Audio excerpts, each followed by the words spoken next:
I'll try and keep this story as short as I can, but so much of what makes it creepy is in the details and atmosphere surrounding my experience. My mom and I decided to visit Nevada City, California on a whim. It's an old-timey Victorian-era mining and logging town built in 1856. Look at pictures of Google if you really want to see a creepy town. It looks haunted without even having to try. After eating lunch, we decided to stroll around the massive Pioneer Historical Cemetery on the outskirts of town. It wasn't quite dusk, but the trees are really tall in this area, so daylight is hard to gauge, and it usually feels later than it is. This cemetery was sprawling. I mean, most Pioneer cemeteries are because of the high mortality rate of the time. Lots of child graves. As we progress through the cemetery, it starts like a proper cemetery with large ornate tombs, mausoleums, marble obelisks, family plots, etc. But what's wild about this cemetery is that it stretches on almost forever into the woods. Spooky, but this isn't a paranormal story. As we followed the cemetery deeper and deeper into the woods, it became hard to tell what's a grave or not, and it's getting more wild and overgrown. It eventually devolved into just wilderness, with the occasional sign of homeless camps like abandoned tents, bags of trash, etc. Luckily, the trees were opening up and more daylight was coming through, and we ended up in an open area with a large solitary juniper tree, tall brush, and a few random graves. I sort of tripped over something and it turned out to be a purse. Like a large designer purse, and it looked super old, like it had been there for a while. Looking up from the purse about 10 yards ahead, I saw what looked like a pile of women's clothing, but then I noticed to my horror a tangled mass of hair, and I froze. You ever know something without actually knowing something? I knew that this was a dead woman's body down to my core. I put a hand out and stopped my mom, who was trailing behind me. Hey, get your phone and call the police. That's a dead body over there. And she immediately started dialing 911, because like me, she just knew. Then it gets bananas. As my mom and I are discussing the situation, we have our attention turned away from the corpse. We looked back at the body, and I kid you not, she was sitting up with her back turned toward us. She was wearing a bright red trench coat, and she had super grimy blonde hair that was more standing up than lying on her shoulders. It's like the grime in her hair allowed it to defy gravity. Slowly, she turned her head over her shoulder like something out of a horror movie and spotted us. She literally jumped to her feet lightning fast and turned to face us. Her front was a mess of torn clothing, and she was barely covered. In the weirdest gait I've ever seen, she rapidly advanced on us, in a jerking or lurching fashion. Her hands were desperately trying to keep her covered. My first thought was that she had been assaulted. She kept trying to speak, but it was like she couldn't form words, only make short high-pitched squeaks. As she closed in on me, she stopped and pointed down in excitement at the purse I had tripped over. I asked if it was hers, and when I did, her expression changed into a horrible smile. It still haunts me. And suddenly, she was slowly starting to undress herself, and we had to shout at her to stop. By this point, we had the cops in the way. We said we had found somebody in serious distress, but be that as it may, we both knew that this was not a safe situation for us, and we quickly backed away, turned, and cooked it out of there. When we followed up with the police out of concern and morbid curiosity, they said whoever we found must have fled because they didn't find her. I really hope she's okay and gets the help she needs, though.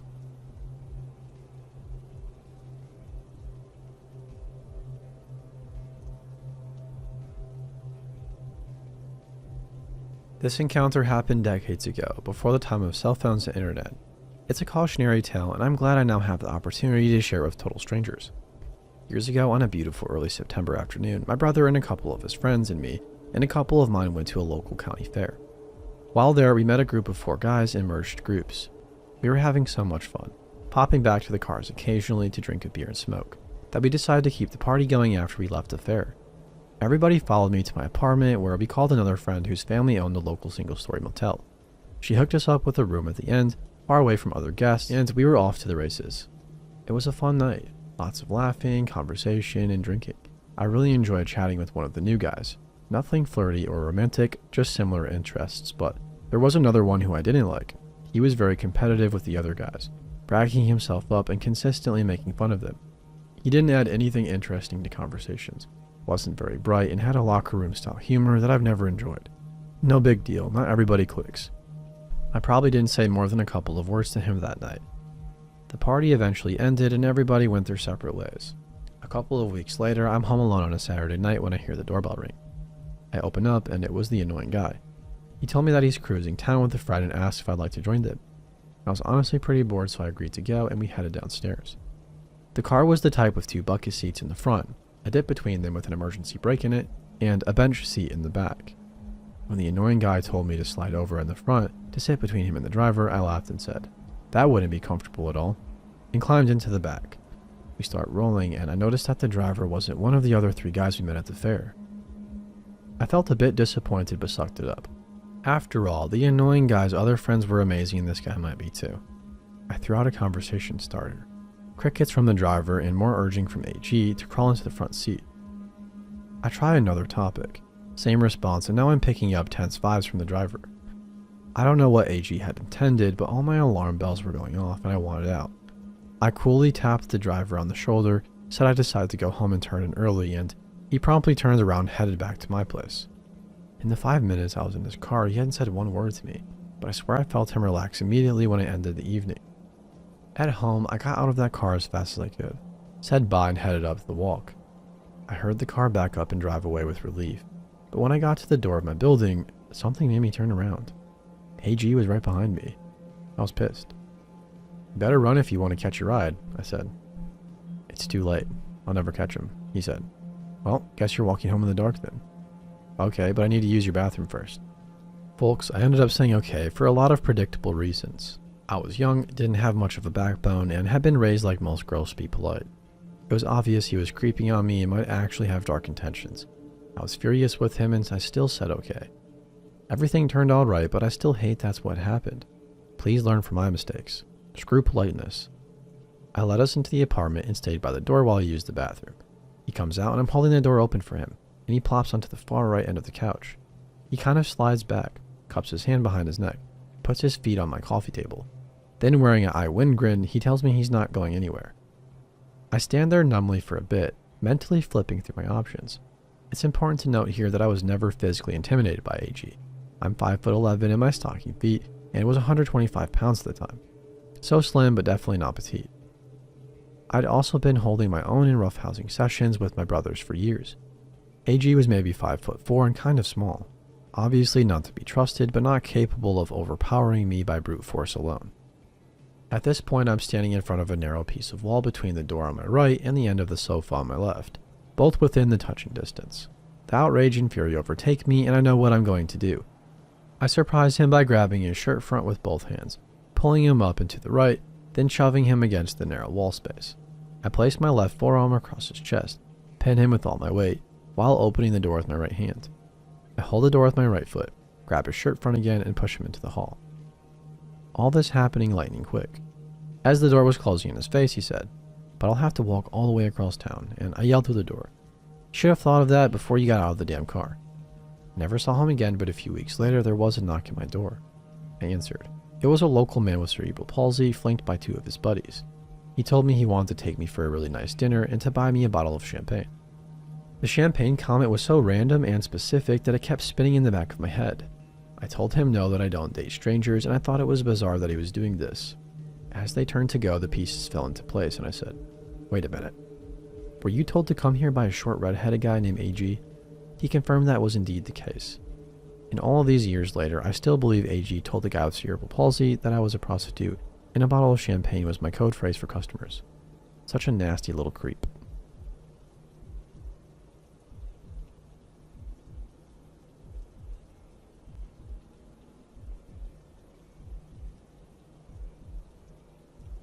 In the mid to late 1970s, my parents were in a camping club with about 5 or 6 other couples and camped at various campgrounds together around the Midwest. We are from Chicago. One time we went to this campground that had a little park near a large pond with a playground not far from the water. My sister and I were playing in a sandbox. I was around 10 and she was a couple of years younger.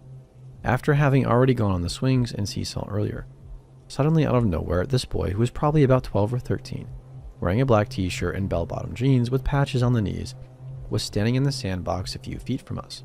He had long black hair down to his shoulders and dark eyes.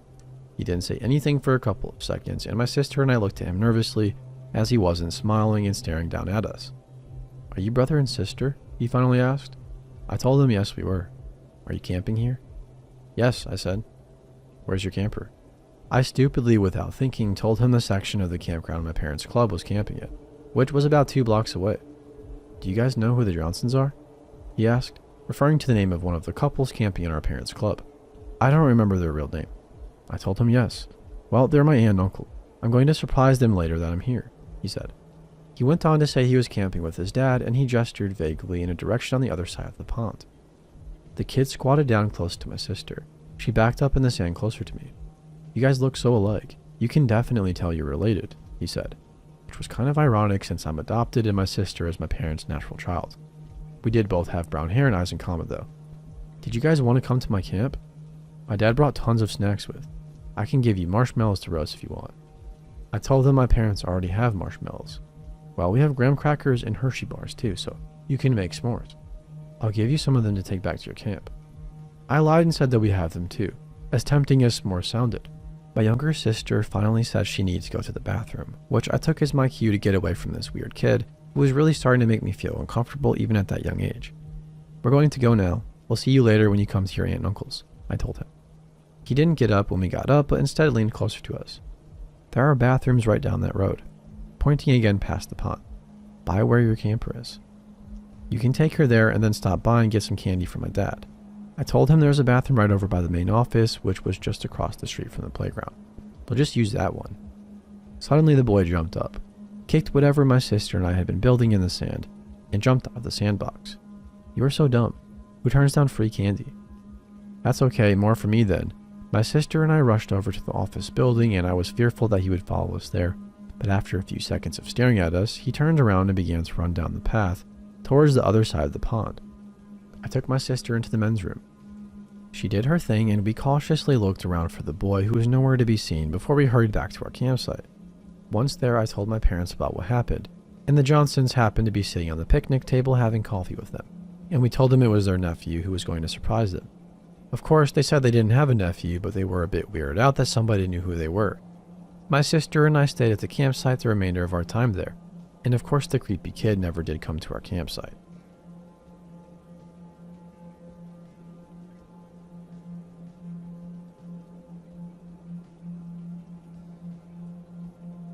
Forgive me guys, I am new to Reddit. I came on here to post a story my dad recently told me that he hasn't told anybody about until now. Quick backstory. My dad is a retired park ranger, if that's what you call it. He worked for the National Park Service up until 3 years ago. His usual tasks involve taking people on tours along the Appalachian Trail, maintaining the forestry and the wildlife habitats that live there. So anyway, this story goes back to the summer of 2003 when my dad and a colleague, we shall call him John, were sent out to try and locate an adult elk. A male named Billy by the locals who was usually very tame and was often found close to houses but had not been seen for over a week. This was apparently very unusual for him, so my dad was dropped off along the trail, while John took the truck and drove further down approximately 5 miles in order to try and locate Billy. They had been searching all day for him, and this was the last stop for the day, and there were only a few hours of daylight left. So as the story goes, my dad had been walking along the trail for a little over an hour when he heard a disturbance in the distance off to his left. He could hear the snapping of tree branches, so he decided to follow where the noises were coming from, in the hopes that it could be Billy the elk. As he got closer, he said he began to smell a foul odor and instinctively knew that it was some sort of dead animal. He was right. Lying on the ground in a small opening of trees was the carcass of a large elk. He could see by the tag on one of the ears that it was Billy. However, he was immediately shocked by the condition the animal was in. Billy had been severely mutilated. His eyes and tongue had been gouged out, his throat torn out, and his stomach had been ripped open so that his intestines were protruding on the floor. He also noticed that little chunks of flesh had been bitten in from the torso, and the entire front right leg was missing. He reasoned that the animal had been attacked by either a black bear or coyotes, and nothing else would tackle a fully grown adult elk. However, this seemed strange because elk were usually too big for even apex predators to try to take down, but he thought that maybe a hungry pack of coyotes might if they were starving. What disturbed him further was the way in which the animal had been mutilated after death. My dad made a point of saying he had never witnessed anything quite like it, and that it was very unusual for predators to mutilate a corpse in such a way.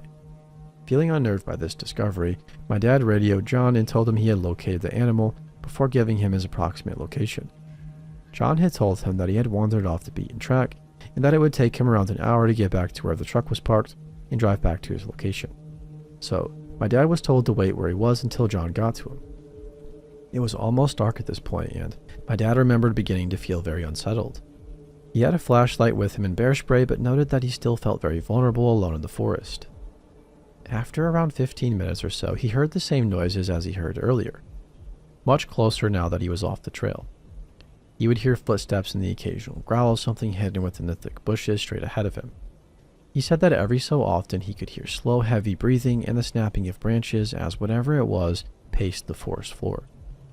He began to get the feeling that he was being watched and worried that the coyotes, or perhaps even a bear, were now stalking him.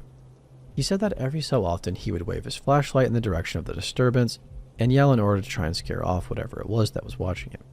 However, the noises still persisted, and this seemed to aggravate the creature. Luckily, the animal never came any closer or revealed itself to him, simply pacing around in the darkness and letting out the occasional growl. Just over an hour later, the truck pulled up along the trail, and my dad could see, to his relief, that John was now following the flashlight to where my dad now stood. The arrival of another person must have spooked the harasser, as he noticed hearing the crunching of leaves now moving quickly away from them. He told him what had happened, and the man reasoned that it may have been a bear, and that they probably shouldn't hang around. Together they wrapped the corpse in a cloth and managed to haul it into the back of the truck. My dad said that just as they were getting ready to leave, curiosity came over him, and he decided to walk over to where the sounds had been coming from only moments before. John got out as well, and two of them scoured the area. Behind a fallen log, they found the half-chewed leg of the dead elk, along with a number of discarded candy and chocolate bar wrappers and a small length of rope. Further back into the tree line, they found a pair of nitrile gloves covered in blood and human shoe prints leading away from them. They also discovered the remnants of a small fire and a comic book. This had terrified my dad. The realization that it had been a person that had mutilated the elk that had been watching him from the bushes and growling. So much so that he and John had agreed to never mention the encounter to anyone. My dad has told me that not a day goes by that he doesn't think about what he saw that day, and he still struggles to comprehend what the person was doing out there in the wilderness in the middle of nowhere, how they managed to kill the elk, and what their intentions were towards my dad. We relocated from the area in 2005 and now reside near Richmond, Virginia. My dad hasn't been back since and has said that he will never walk the Appalachian Trail again. I can't blame him, to be honest. Anyways, thank you for listening to my story.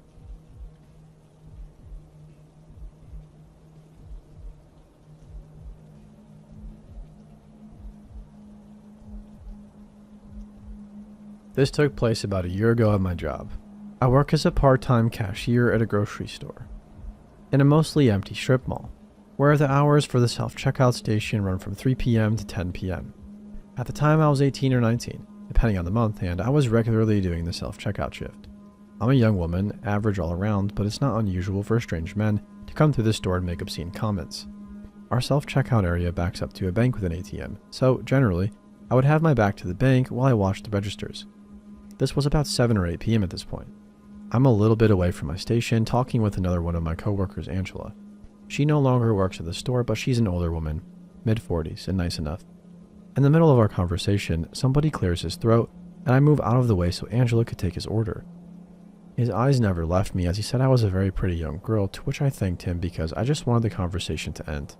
He continued saying I looked delicious and very soft. He even used the word supple, which I remember because I thought it was really weird. At this point I'm uncomfortable, so I reluctantly leave Angela's lane to go back to my station. However, I stay standing to watch and make sure she's okay. After he's done paying, I think this is the end of it, but he comes over to use the ATM. The whole time he's mumbling about how nice I must be and how pretty girls like you never make it to the car. I got my manager, who asked him to leave as he was making me uncomfortable. As he leaves, he tells me to watch out tonight, and that I would never be found. I don't drive due to my eye conditions. I go outside and wait for my mom to pick me up from my shift. Obviously, I asked my coworker to walk me out to the car.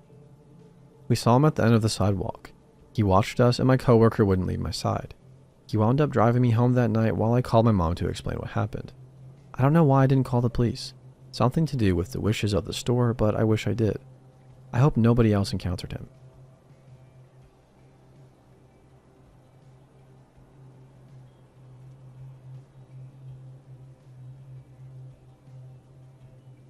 This happened the other day. In my spare time, I sometimes shop for Instacart. It's a cool way to get some extra cash, and I use it as a way to get my 9-month-old son out of the house when we've been cooped up for a while. One evening, I had an order for Target. We headed inside the store like usual and proceeded to start the batch.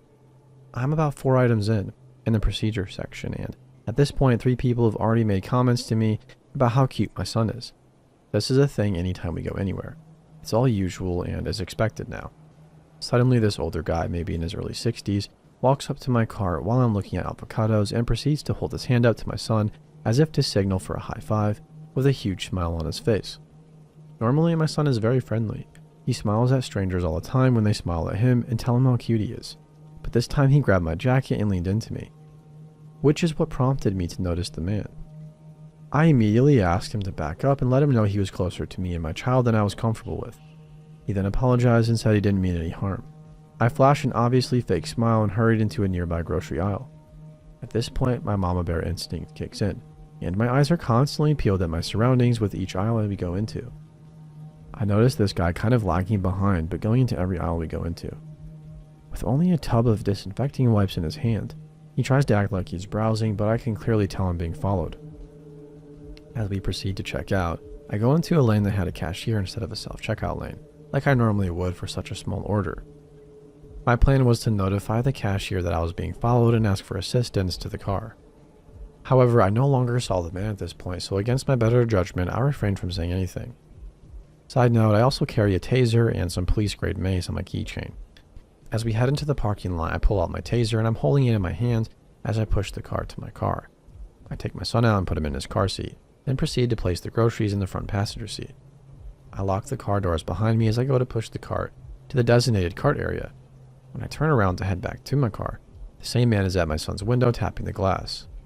My heart almost jumped out of my chest. I yelled, "What the heck are you doing? I'm gonna kill you, dude." As I ran over to the car, he immediately looked over at me surprised, as if he didn't think I was coming back to my own car, and ran off.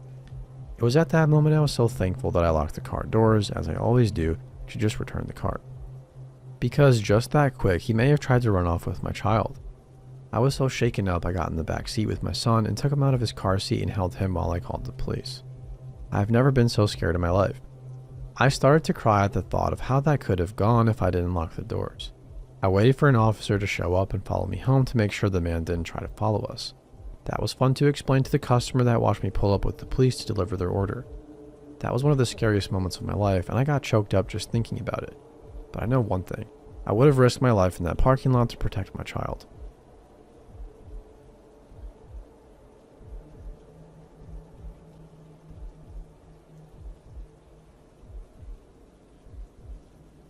Hello. I spend around 2 or 3 hours walking alone during the AM hours, every night, and have done so for years, probably 1,000+ hours total. A reason for these walks no longer exists, thus I am stopping it. I have decided to write some of my experiences into a thread, with more later if anyone cares. I will start with my most recent one, which happened a few days ago. I was walking down a path to the entrance to the woods. As I was about to enter, I could see a flashlight walking down a path in the woods coming towards me, appearing to be scouting the area for something. I decided to wait near the entrance until they passed, which is still a few hundred yards from civilization, or any light at all.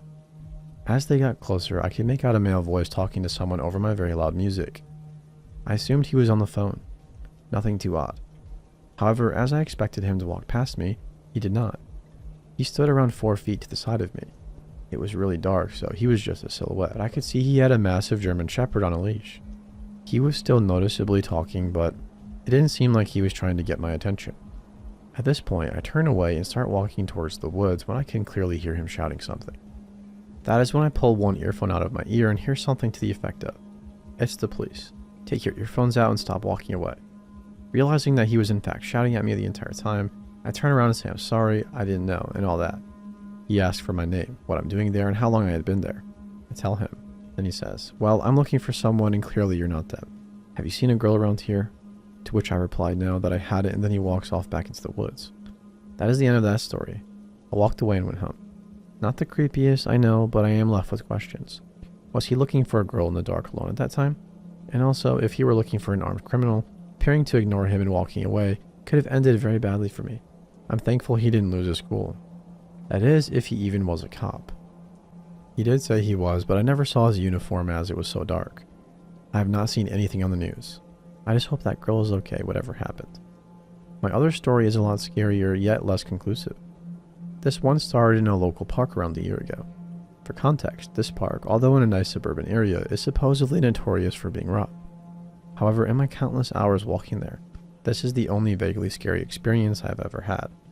I have never felt anything but comfortable otherwise. I was standing by an entrance to the park, maybe 20 feet inside of it. 2 a.m. It was pitch black. I could see a few feet in front of me. The only light is the faint twinkle of streetlights beyond the far side of the park.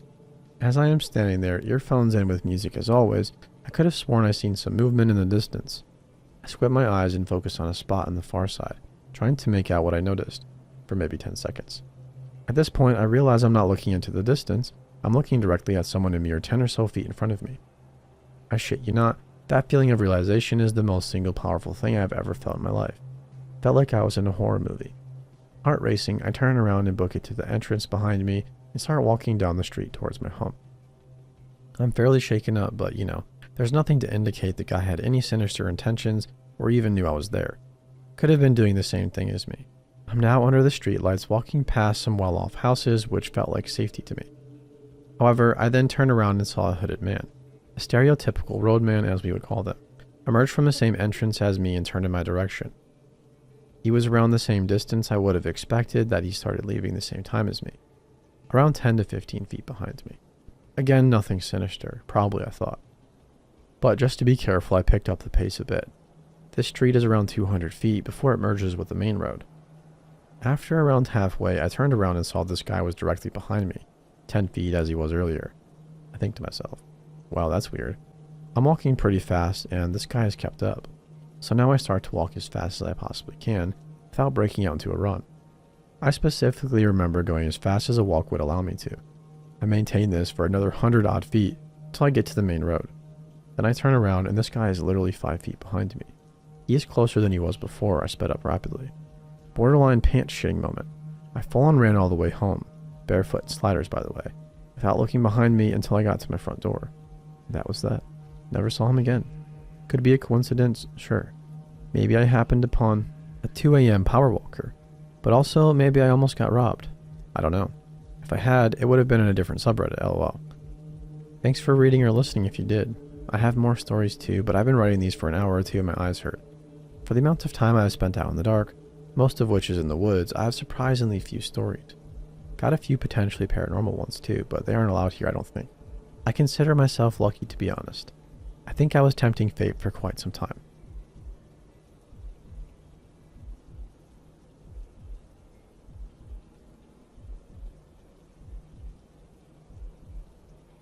This happened only 3 weeks ago.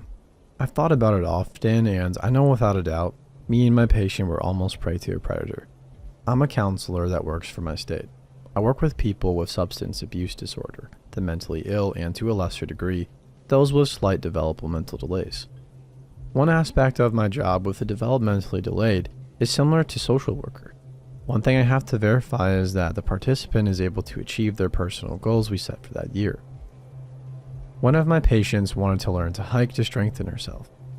When I called to make my visit, she asked if she could show me that she could hike now. I wanted to say, I believe you, lol, but she was excited. I packed my hiking shoes and the next day I made the visit. Her and I are actually similar age, 40s. As we were walking the trail, we got to a point that was much more isolated. We were no longer walking the trail that loops around the neighborhood pond, with many people. But we were on a trail that took us through the woods and a cotton field. Her and I were walking and talking when she suddenly stopped walking. I looked at her and just as she went to say, I have a bad feeling, I had an overwhelming feeling myself that somebody was watching us. Due to her development delays, I felt more concerned for her welfare than my own. It's hard to explain, but I didn't feel fear.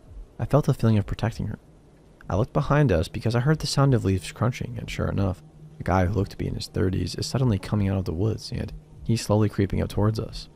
There was nobody else around, so for this guy to magically come out of the woods and creeping up, I knew whatever he wanted was nefarious. I told her to continue walking, giving her a head start. I don't know why I even did this, but I just completely turned myself around, stopped, and I looked straight at him. I just stared. I didn't say anything, and he didn't say anything, but as soon as we locked eyes, it was as if he realized, now they know I'm back here, because he froze and stopped walking towards us. I kept staring at him, then I started to walk back towards my patient, so he understood my eyes were on him. Then as I walked backwards, I looked over to see my patient, looked back at him, and he disappeared as fast as he came. back into the woods. If he were just wanting to walk this nature trail, why did he stop as soon as I turned around and stared? Why wouldn't he just continue on his walking past us? This guy was clearly waiting and watching for a woman or women to go down the isolated trail. For him to come out of the woods when he did, it was clear to me that he was out hiding and stalking. I will forever be convinced that my patient's bad feeling and my feeling of being watched saved one or both of us from whatever that man had planned.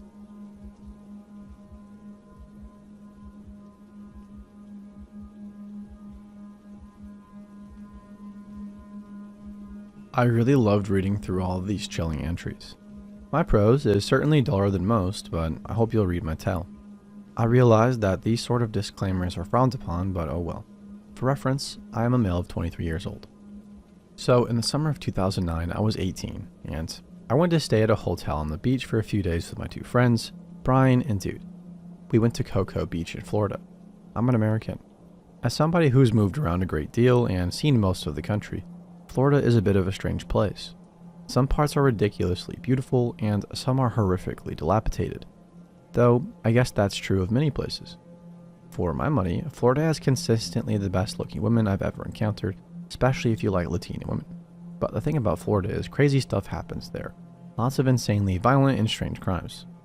So, Ryan, Dude, and I went to Ron John Surf Shop, which is a huge store where you can buy surfing equipment and apparel. I believe it's a very large chain store. So being young and dumb kids, Dude decides he just wants to steal a Speedo, only for the heck of it. I tell him that if he steals it, I'll wear it on the beach. Dude finds this especially comical. Brian is a very ethical guy, so he wants no part, but Dude steals it anyway. It is getting later in the day, so the beach is getting less crowded. We get back to the hotel and I put on the Speedo. I feel ridiculous in it, but whatever, man. I step out onto the beach as if it's a rakish new swimsuit. 3 of us start kicking a soccer ball around, and random people who see me in the Speedo are laughing and giving me sarcastic thumbs up. Things of that nature. I'm smiling back at them, having a great time. I start to bend over to the ground and stretch in very suggestive ways, thrusting my hips forwardly repeatedly and things like that. People continue to find it humorous. All of a sudden, I hear shouting from the distance. About 100 yards, 90 meters away, there is a pier. Underneath the pier are 5 or 6 very rough-looking gentlemen. These men appear homeless, which doesn't really bother me as I've been homeless myself. All of them have extremely tan and leathery skin, and they're covered in very old and faded looking tattoos. They're all disheveled and toothless and whatnot. They start screaming, "Screw you, Speedo guy," and stuff like that. Again, it still wasn't really a big deal at this point, but now all the other people sort of clear out of the beach in fear of the men. After a while I look up and the group of men is jogging over towards us. Brian, Dude, and I all lock eyes nervously. "Why the heck are you wearing that stuff?" The apparent leader of the group bellows at me. They're just getting close enough for me to see him up close. I'm about 6'2", 190 pounds, and this guy made me look like a little schoolboy with a Power Rangers lunchbox. I have no exactly how tall he was, but he was monstrous and had a blonde mohawk haircut. Now I'm starting to realize that we're going to be the victims of one of Florida's crazy-ass violent crimes. One of the men tosses a really cheap brand beer bottle at the ground in front of me. All the men have glass bottles, and the leader is pretending to hold something behind his back. At this point, the beach is deserted, just like something out of a movie. They have these predatory looks on their faces as they got right up next to us. To me, it felt like they had a sexual appetite for us. All of a sudden, I get an idea. Pretend to be British. I can do a really good English accent based on the accent of Russell Brand. So, I'm like, "Sorry about that there, mate. We didn't realize you Yanks had a dress code. We wear these all the time across the pond, and I swear to you," all of a sudden, the guy gets a big smile on his face and says, "Oh, you guys are from England." All of a sudden, all of the guys are slapping us on the back and laughing. One guy is showing Brian a tattoo on his arm, saying he comes from English ancestry. Dude starts talking to him in his best accent too. One guy starts running his hands over my body and squeezing my butt in the Speedo, which was creepy, but better than being stabbed, I guess. I end up making up a story that we come from Yorkshire. I tell him about all the pubs in the tube. Later, I found out that Yorkshire doesn't have a tube, but whatever, I guess. Anyway, the homeless guys all left a little while later, and we came out unscathed. I'm just glad we weren't victims of something way more severe.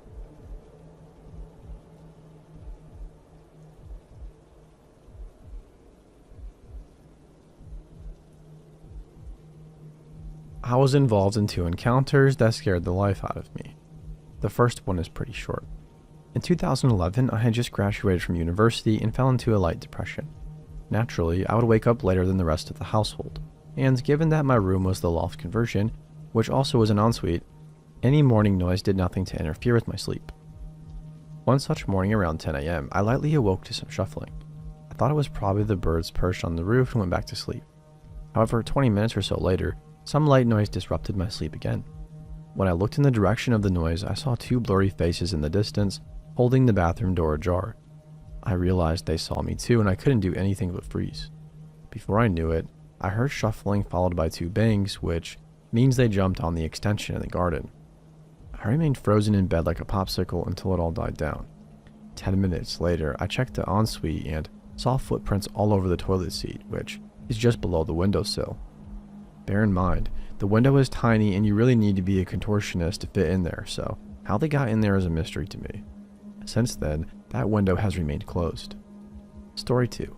Several years later, in 2017, I saw one of my neighbors walking her dog. I had never spoken to her before, so I expected an awkward salutation until we moved towards directions. But it came to pass that she was taking the same route that I was. We got to talking and she told me how much she loves art house movies. This delighted me because I never get to meet people like that in real life, so we exchanged numbers in order that we could recommend movies to each other. For a whole week, we were texting about our favorite movies, scenes, and directors. Then one night she called me.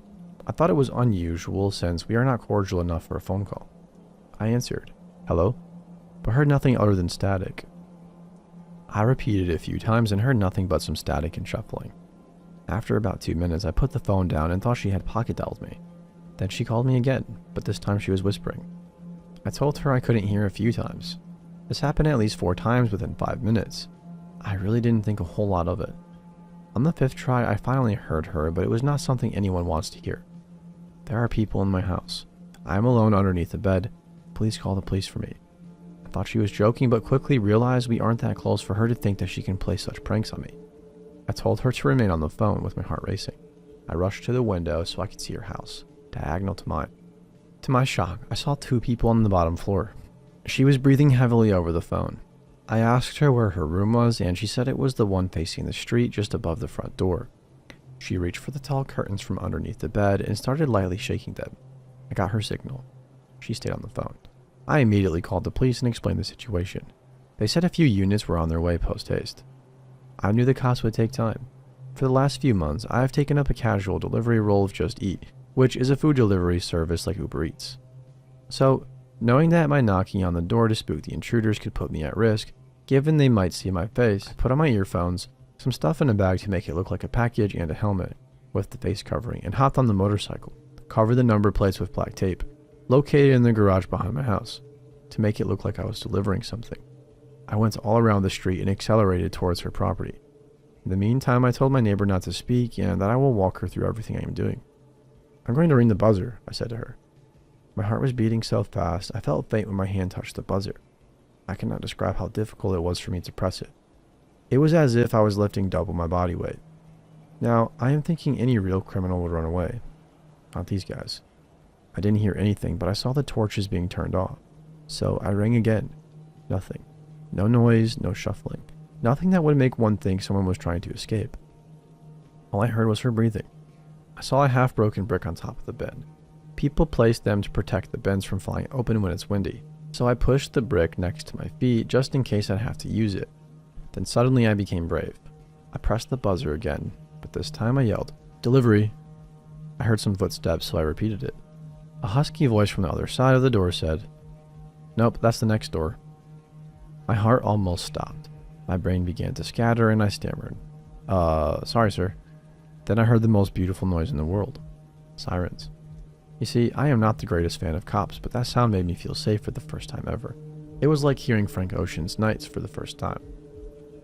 That is when the fear which the criminals in my house had the courtesy of possessing became vocal. Hurrying movements and shuffling radiated from in the house. I heard a door from a distance swing open, followed by rushing footsteps, implicative of running. As the footsteps joined into the unified sound of a whole city, sirens flushed out all of the noise. I told her to remain silent and remain alert. The cops were in front of the house and I took my helmet off. The cop asked me if I was the one who called and I said yes. Is she still in there? Yes. They surrounded the house and knocked on the door. Nobody answered. The cops told me to ask her to remain in the house.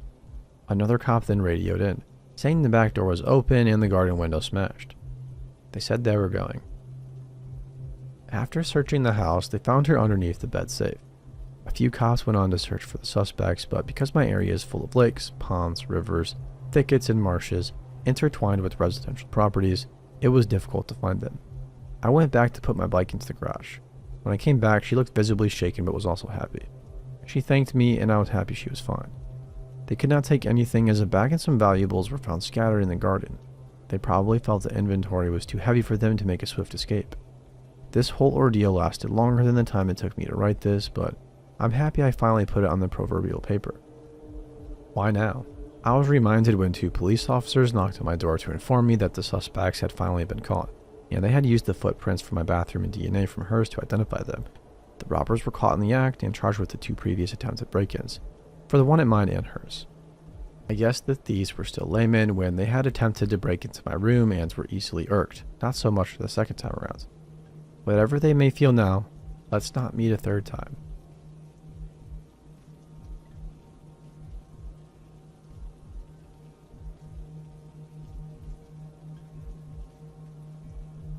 When I was around 25 years old, I was working at a tiny restaurant that served desserts. It was a pretty hidden and quiet location, so I was there alone in the mornings. On one occasion, a man walked in and I recognized him from the night before. He had been there with his wife and grown children. The only other time I'd ever seen him. This time he was alone and began talking to me. Everything seemed like the typical small talk, but he kept commenting that I looked 19 and saying that he could help me. That he could get me into his job that paid $7 more than what I was making at the time. I was intrigued at first, so I asked for the name of the company, getting kind of excited, but he would just keep talking and not give it to me. He then began talking about how he has affairs and that his wife knows and is okay with it, mentioning that he had an affair with somebody once who was 19, and that now she was happily married and that to that day she thanks him for all he taught her. At this point I'm getting creeped out, but he wouldn't stop talking.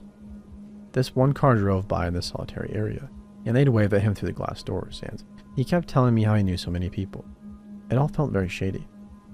He wouldn't stop pestering me about this job, telling me I should apply but not giving me a name. He would tell me the overall area of where it was at, which was by the outskirts of the city, but avoid the name. Kept telling me to follow him after work so that he could come get me in. Probably hired on the spot. I told him my car was getting fixed, so my sister would be picking me up anyway, so I couldn't, but since he wouldn't take no for an answer, I eventually decided to tell him I would, just so he could leave. But as soon as I did, he changed the goal, and now he was telling me to just get into his car with him. That way they would see me arrive with him and would hire me right away. In between all of this, he randomly shows me a white paper that was supposedly his license to carry. Very random. He also gives me a name of the company. Eventually I told him I would and come back at the time I'd be off, just so that he would leave. I went to the back and looked up the name of the supposed job and there was nothing. I used Google Maps to search the area he mentioned and nope, not a factory, not anything.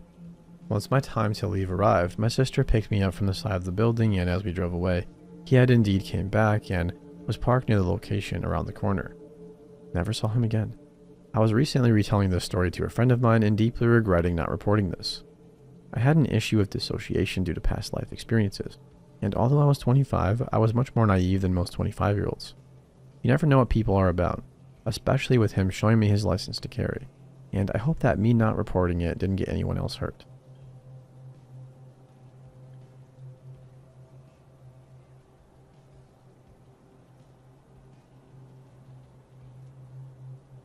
I work late at a lab at the University of South Florida, as I like to do my work with nobody else around. My apartment is just a short way off campus, around a 10-minute drive and a 40-minute or so walk depending on what I took. While I do live in Tampa, it's far away from the cities. No 3-story buildings in sight. A few neighborhoods, ample amounts of trees and ponds, and a stone's throw from a rather sizable state park of 240 acres, which in turn is adjacent to a substantially larger wilderness area. What that means is a lot of wildlife. I regularly see deer grazing on a golf course nearby, growing alligators, roaming the ponds and small lakes. Turtles abound, plenty of vultures, storks and smaller birds, and much more. On my nightly walks or drives, I've often heard or even seen foxes, bobcats, coyotes, and even a black bear once. So you can imagine when I found out several cats and small dogs had gone missing, I naturally thought that if a predator was responsible, it would be one of the larger coyotes or bobcats, or maybe even a bear or gator. People, especially in gated communities, leave their pets out to roam about in the day or at night. Still, that did leave the question of how a predator could or would get over several fences and gates, some of which would be quite the hassle to climb, and there was no sign of being tunneled under. Why go for a pet inside a box that would be hard to get out of when fat ducks were extremely abundant? Well, I got my answer in a way I never expected. I was driving back from the lab late around 11 p.m. when I stopped as I could see an animal on the road. The figure was very tall but also thin, so I initially thought the pale color I saw to be viewing a deer from behind. However, I soon noticed the animal was actually pale all over its main body and had extremely thin dark legs. When it raised itself up somewhat, I realized I was looking at a great white heron from behind. Great white herons are a regional color morph of great blue herons, being nearly all white in coloration, including the trademark tassels coming off the brows of the birds, save for the top jaw and feet, which are both dark blue or black. The white form usually only appears in very southern Florida, but occasionally one will show up further north. They also tend to be on the larger end of the species size. I make no jest when I note how big this avian was. Standing up straight, some of the bigger great herons can look a grown man in the eye. Behind a nearly foot-long crazy-shaped beak, the heron was throwing its head up and down and was clearly doing something, but I couldn't be sure of what. It was standing in the road about 20 yards ahead of my car, and only reacted when I got closer. It swung its head around, and I'll never forget the sight right as I stopped 10 yards away. The heron was standing still, unflinching, as its eyes brightly reflected in the headlights. The white feathers across the chest and part of the wing were stained a tarry red from coagulating blood, as it had half of a cat hanging out of its mouth. Herons can gulp down surprisingly large prey, such as big fish, muskrats, bullfrogs, and even young alligators. But it's one thing to see them swallow a wild creature whole and still, frame or in pixels on a video. It's a whole different ordeal to see one doing it in the flesh after killing its very prey by impaling it on the beak. When I compared their beak earlier, I meant it. They can impale that thing through the armored scales of garfish. Herons have been known to kill eagles by ramming their beaks through the latter's chest. This poor cat never stood a chance. The heron didn't at all seem fazed by my arrival. Instead, it flicked the dead cat back and forth, some to position at its mouth, before tilting its head up. You know that shot from Jurassic Park with the Tyrannosaurus swallowing a goat? Same sort of visual at first, only with another disgusting detail. When the heron started swallowing, its thin neck bulged outwards to accommodate the food. It kept its eyes pointed straight at me as the big wad of slain feline slowly worked down its throat to the crop, sometimes a limb visibly impressing outwards from the stretched skin. All the while the heron let out raspy breaths, while standing tall, still spattered in gore from pecking the poor pet to death. And after it finally swallowed its prey, the heron paced closer in to the side of the road. It actually got next to the car at one point and was close enough I could confirm its height at about 5 feet or more because the top of its back was level with my side mirror. It was at that point I realized I had the windows partially rolled down and was smelling the sanguine musk of death. The damn bird was level with my window, looking right at me and leaning closer. Needless to say, that snapped me out of my stupor. I blared the horn to make it back off. On the menu or not, I didn't at all like how it was looking at me. Driving down the road and making the turn, I could still see it looking towards the car as it paced down the darkened sidewalks, like it was the most casual thing ever for a 4 to 5 foot tall predator, half covered in blood, to be there. Obviously, I was in no direct danger myself, being in the car and decidedly not on the menu, but I didn't at all like the way it looked at me. This avian predator clearly didn't at all fear people, even if it seemed conscious of cars in my presence. And given this happened at a gated community, I'd never seen any mammalian predators bigger than a possum, and I think it's fair to say I now know what was eating the pets. We can often hear nowadays that birds are living dinosaurs, but I don't think some quite register that as the featherheads they're familiar with are fat city pigeons or delicious fowl. I think seeing this would help get the message across.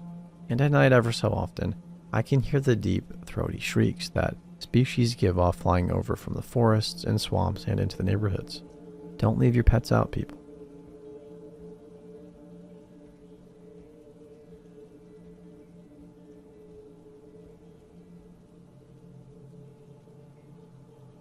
I moved out of state to a very small town. On the first day of moving in, a neighbor walking his dog greets me and introduces himself to me. Gives me a quick rundown that the neighborhood is filled with tweakers and other shady types. I took that as a general warning that may be all I'll deal with. A few months later, he invited me over to his place to teach me how to do some woodwork. As we were making a shelf for my cat to sit on, he's asking me questions. To me, they were normal everyday questions, but looking back, I realized how he was trying to get information out of me. Why did you move out here from out of state?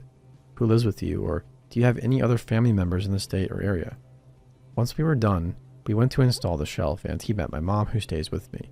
He talks to her for a bit, then we leave to walk back to his place. He starts telling me that he can see our yard from his place and notices that I barely go outside with my dogs. Told me not to worry that if someone breaks into our place, he can see them and shoot them from his room. That's what I'm thinking. How is that possible because you live over half a block away? Before I can question him, he asks me if I want to see more of the town. I'm like, yeah, let's go. He walks to his car and pulls something out from the middle compartment, and then tells me to go in his pickup truck. So I do, while he's filling the gas tank up with gasoline. Once he's done, he walks to the driver's side, opens the door and drops a holster between us. He tells me not to worry about it as I look, trying to see if it was a gun or not.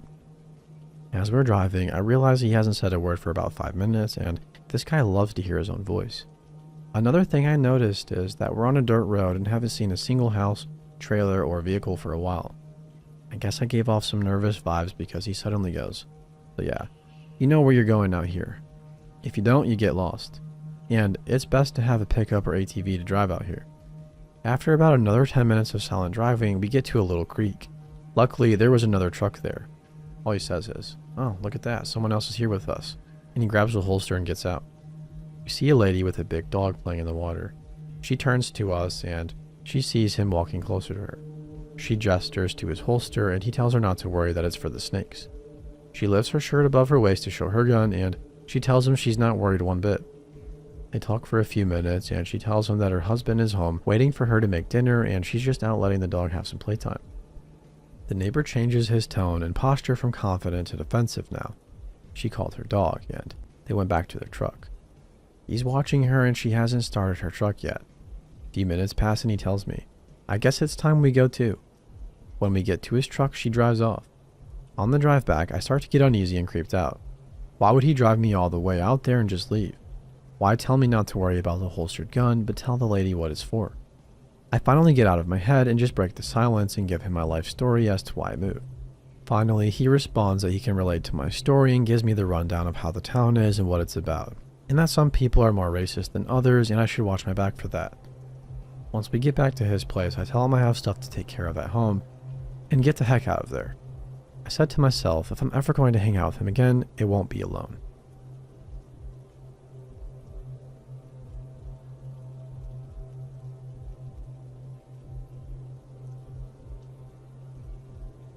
This happened a few years ago. I was going through a difficult time, so I was looking for a new place to live without big commitments until I figured life out. I met this guy through a Craigslist posting. He said he had an apartment and was looking for a roommate. I got his name and number, called him, set up a meeting at a public place for a meet and greet. Everything went seemingly fine and he agreed to show me the place. He seemed super nice and helpful. He was easy to get along with, was neat and low maintenance. It didn't bother me that he was a guy. We agreed on no drugs, no parties, and no craziness terms. We agreed on monthly payments and I moved in a few weeks later. So it was after 2 weeks. One day he comes in early from work and has this very upset voice and claims that we need to talk. He says that I've been acting inappropriately by having my boyfriend stop by on occasion, not even to stay or spend the night or anything like that, to see me for like 10 minutes every now and then. I began questioning him and he just said that he made him feel uncomfortable because everyone at the apartment complex thought I was his romantic partner. I was so furious and couldn't believe this. It then escalated to a point that he said the entire time he had known me, which is for like 2 weeks of very minimal interaction, plus the fact that I work night shifts, so he was by himself most of the time when he was home. He was convinced that, I believe you are possessed, I can see it in your eyes. I knew at this point that shit had totally hit the fan and that I needed to get as far away from this weirdo as I could. He acted all calm, saying that I could take my time looking for a new place and that our arrangement would not work. So I told my boyfriend what happened, found an apartment I could move into, and had planned to do it the very next day. I told the insane roommate. The next day my moving out comes, and I walk into the apartment to get my stuff. There is this wooden cross above my room's door frame, with Jesus on it, which was pretty offensive to me since I am a Christian and this lunatic had decided that I'm possessed. I walk into my room and there are these creepy candles all lit. I packed up all my belongings and left. He sent a message to me later with, of course, something that had to do with God and how he was hoping I would face my sins in darkness. I blocked this creep's number after that. I do trust people a lot less and would never have a roommate now. And this was the very first time ever in my life that I had one. Yeah, for 2 weeks.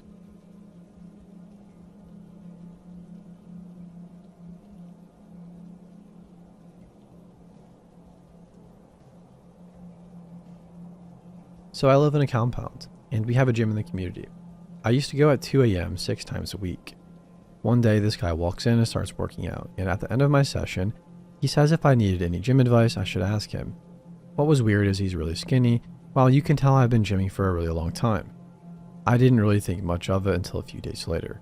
He appeared again at the same time. For a whole year, I've never seen him come at this time. And he started talking to me during my workout, and we exchanged Instagram accounts. I didn't think much of it. Maybe he recently moved into this compound and wants to meet people. Same day he messaged me saying, I see some good chest progress, to which I replied, thank you, I appreciate it, and also didn't think much of it. For the next 3 weeks, he would try to initiate outings and gymming together, which I wasn't interested in, so I avoided him and changed my gym time because I changed my sleep schedule. Coincidental. So once I went to the gym at 9 p.m., he was already there, and I was kind of forced to have a conversation with him afterwards for like 10 minutes, and he said, let's go for coffee, which I declined, saying my friends are waiting for me online, and I could see a disappointed look on his face. A few days later, he was driving into the compound and saw me walking back home, so he honks the car and initiates another conversation right outside my house. He talked about his uni work and how busy he is as I cut the conversation, saying it was too humid, so I'm going inside. The next day, he walked into the gym a few seconds after I did, and we were chatting about random stuff. One of them being how I was buying these LED lights on Amazon, and slowly, he started talking about praying in religion and what I think about it and whether I pray or not. I said I do have a relationship with God and I pray in my own way, and he kept repeating some of my sentences, sighing right after. It was very weird, so I put my earphones on and said I'll listen to music, and I could tell he was doing random workouts as if to wait for me to be done. He catches up to me as I'm leaving and starts talking about the car parked outside my house and how I should see his car one day, which I agreed to. Literally right the next day, he called me 3 times, which I didn't pick up until the next day. When he called me and I picked up in case I saw him in the gym, I was preparing to go. I told him I was busy the day before and he said it's okay. I just wanted to tell you I left you some LED lights on your car. I couldn't relax until I made sure I gave them to you, to which I replied, you don't have to, I don't want them, as he kept insisting and saying it was nothing. Everything that has happened before this moment seemed weird but not creepy. During the phone call, I felt so uneasy that I almost just hung up and blocked his phone number, as he was becoming really obsessive. He said, what are you up to? To which I replied, not much, might go to the gym later, but I was planning to go now. I just didn't want him to follow. And he replied, oh cool, I'm doing some studying and researching some stuff. So I said, alright man, enjoy, and hung up. I went around my whole house making sure all the doors and windows were completely shut and locked and headed to the gym, and bam, he was there. We said hi to each other and I put my earphones on and completely avoided him until I finished. He followed and said, hey, you want to see my car now? Which I said sure. I know I shouldn't have, but I did. The whole building is covered with 24/7 surveillance, so I went and saw his car on the basement floor. And as we got to it, he looked back at a guy that had just arrived there with his bothered look. So he looked back at me and said, well, this is my car. I said, oh cool. As I started stepping away, he started talking about his bike and how he wrecked it. It was next to the car, as if to get me back closer to the car. So I said, alright, well, I'll see you. Just as he said, wait, let me walk you home, which I refused as he gave me another weird look. I forgot to mention that this guy's presence on Instagram is super weird. He just posts about cars and selfies from up to 1 year ago. Nothing about him before then, no name, no age. He told me he's 18. I'm 22. I have no idea how to act. Do I block this person and tell him I don't want to communicate with him? Do I stay in contact with him to make sure they don't pull some weird stuff since they know where I live? Do I call the authorities? I'm sitting at home feeling like I'm being watched. Any advice?